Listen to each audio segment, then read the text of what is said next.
Hello friends, welcome back to my channel. So చేపల వేపుడు ఎవరికి ఇష్టం ఉండదు చెప్పండి. అయితే ఈరోజు అది ఎలా తయారు చేస్తారో చూసుకుందాం.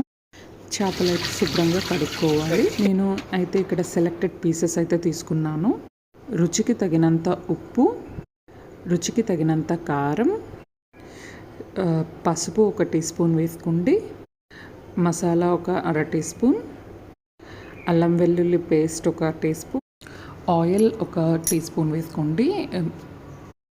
లాస్ట్లో నేనైతే చికెన్ మసాలా వేసుకున్నాను. మీ దగ్గర ఫిష్ మసాలా ఉంటే ఫిష్ మసాలా కూడా వేసుకోవచ్చు. నా దగ్గర లేదు కాబట్టి నేనైతే చికెన్ మసాలా వేసుకున్నాను.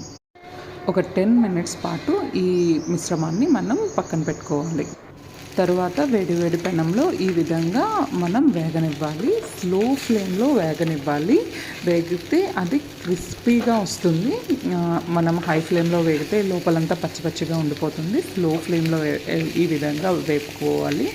అండ్ ముక్కలు తిరగవేసేటప్పుడు కొంచెం జాగ్రత్తగా తిప్పాలి, లేకుంటే ఫిష్ అనేది విరిగిపోయే ఛాన్సెస్ ఉంటుంది. ఐ హోప్ మీకు ఈ వీడియో నచ్చింది అనుకుంటున్నాను. Thank you for watching my video.